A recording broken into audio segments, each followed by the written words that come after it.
Yung favorite ko na chili garlic oil. Yes, be. Yan pa rin. Bili ka na. Sige, bigyan mo ako ng 5. Oh, sige. Okay, be. Pero, bayad muna. Ilista mo na lang muna. Bigyan mo ako ng 5 bote, sigurado. Sagot sa akin. Ay, nako, sorry, be. Kung walang bayad, walang product. Pinagsasabihan ko nga si Joey kasi nga, dito pa nagtitinda sa loob ng opisina. Boss, hindi po. Anong hindi? Ayan nga, dinisplay mo pa yung iyong mga paninda. Ay nako, grabe naman. Alam mo, boss, dapat sa mga ganyan, tinatanggal na lang. Para bigyan natin sila ng time para makapagtinda ng, alam mo, yung makapagtinda siya ng full time niya dun sa labas. Be, bakit dito ka nagtitinda? Bakit di mo na lang yan ipasok sa office? Ay, nako. Baka mamaya magalit pa si boss. Baka mamaya, pag nalaman pa ni boss na nagsa-sideline ako dito, tanggalin pa ako sa kumpanya. Kaya okay na, pasimple na lang tayo dito. O sige, sa susunod na sahod na lang to, ha? Basta ikaw.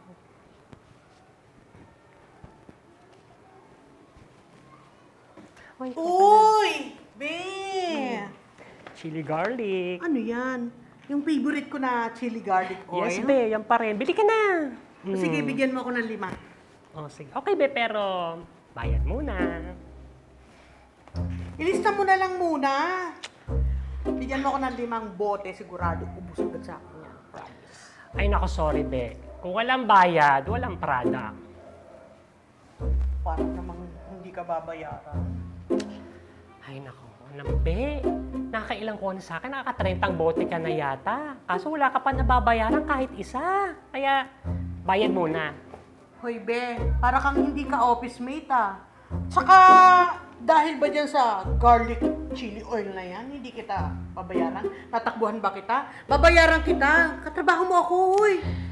Oo naman, be. Pwede namang umutang. Kaso, ang dami yung pang di nababayaran. Meron ka pang di bayaran isang buwan. Kaya bayad muna bago utang ulit.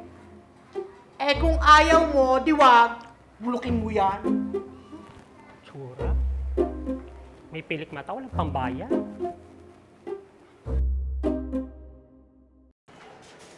Boss, ito na nga. Alam mo ba ito si Joey, nagbebenta ng kung ano-ano dito sa office. Yung mga binibenta ba niya sa inyo? Okay lang naman yun. Wala namang problema sa ganyan kung gusto niyong maghanap ng iba pang pinagkakakitaan. Eh, ang kaso nga, boss, oras ng trabaho kapag nagbebenta siya. Okay lang ba yun? Wala sa lugar? Diba?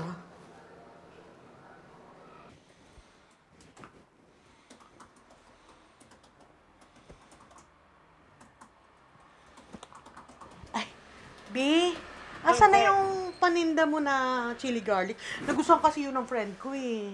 Talaga? Ito. Ay, ayan ba? O sige. Ako nang Sige, bahalang sige, mag-check bahala nito na. ha. Busy O lang sige. ako, ha? Okay. Salamat. Sige.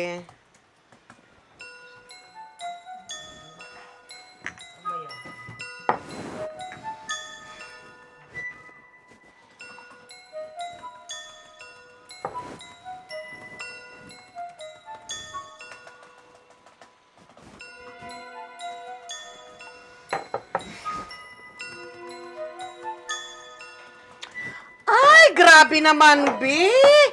Respeto naman sa trabaho natin. Ang grabe, no? Ginawa mo pang tindahan itong loob ng opisina natin. Naku! At dito ka pa talaga nagdala ng iyong mga paninda. Diba?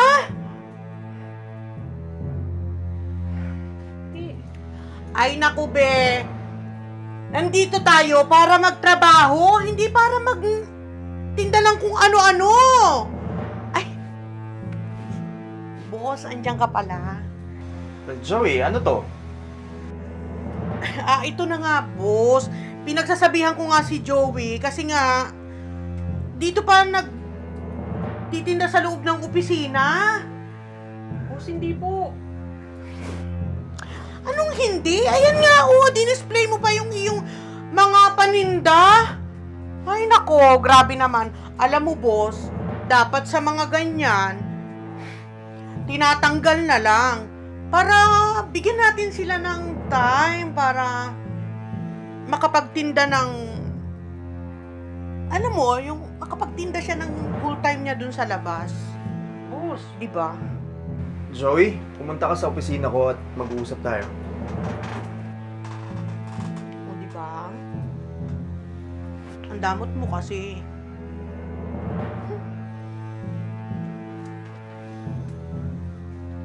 Okay. Understand. Ay, boss. Ipinatawag niyo daw po ako. Yes. Bakit po, boss? Ibabalitan niyo ba sa akin na tinanggal niyo na si Joey? Nagkausap na kami ni Joey.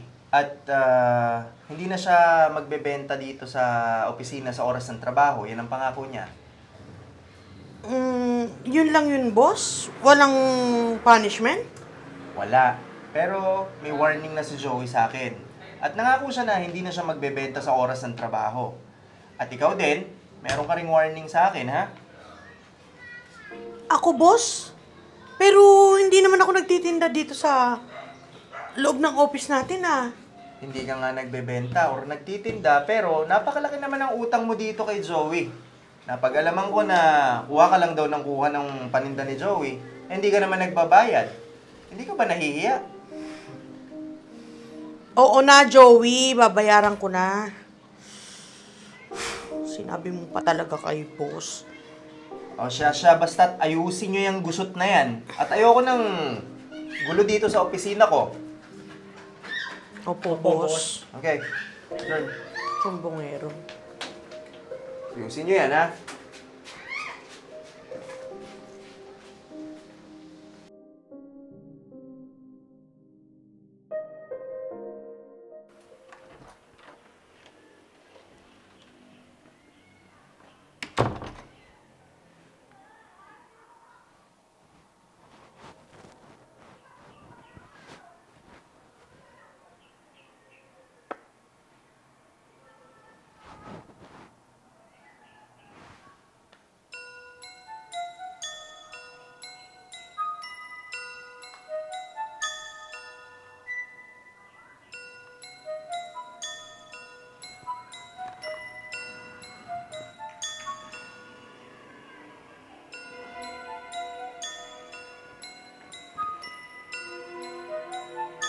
Uy!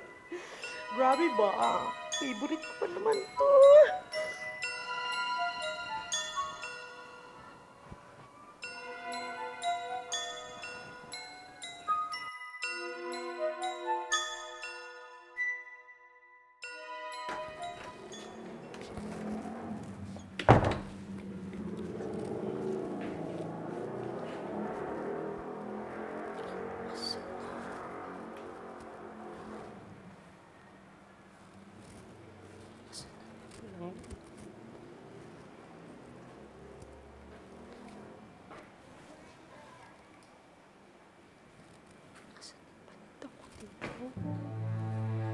saan yung paninda ko?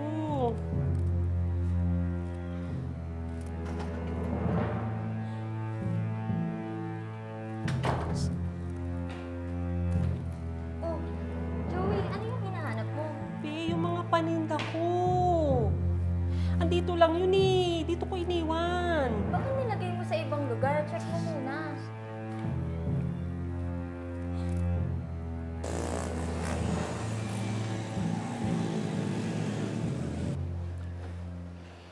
Oh, boss.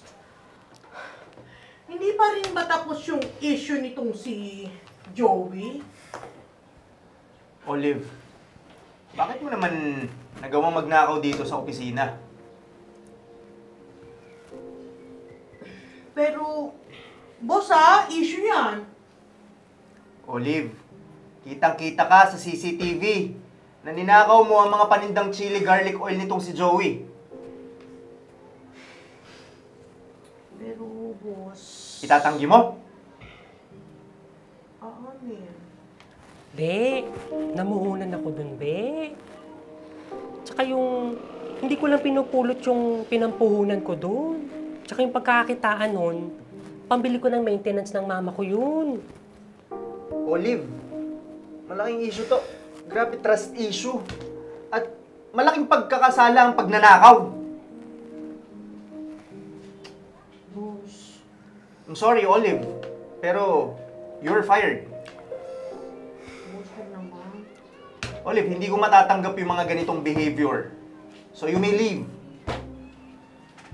You are fired. I'm sorry.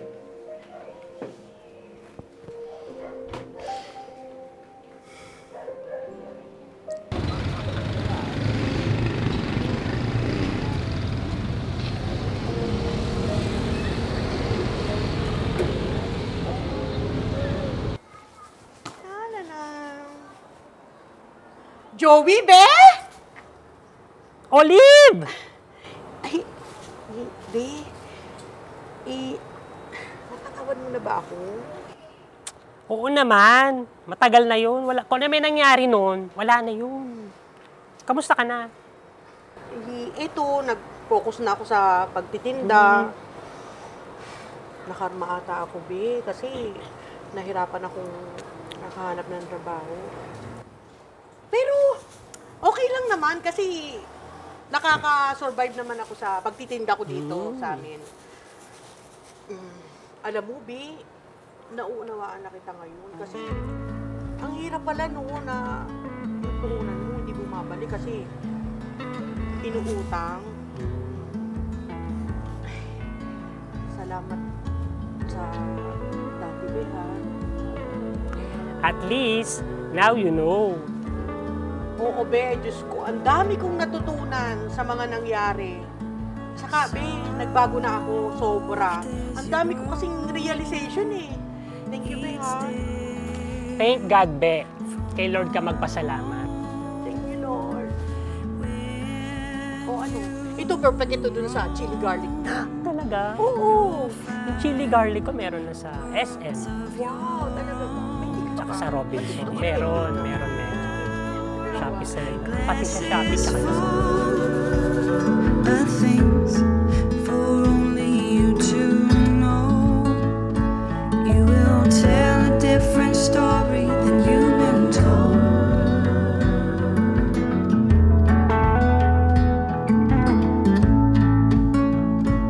You will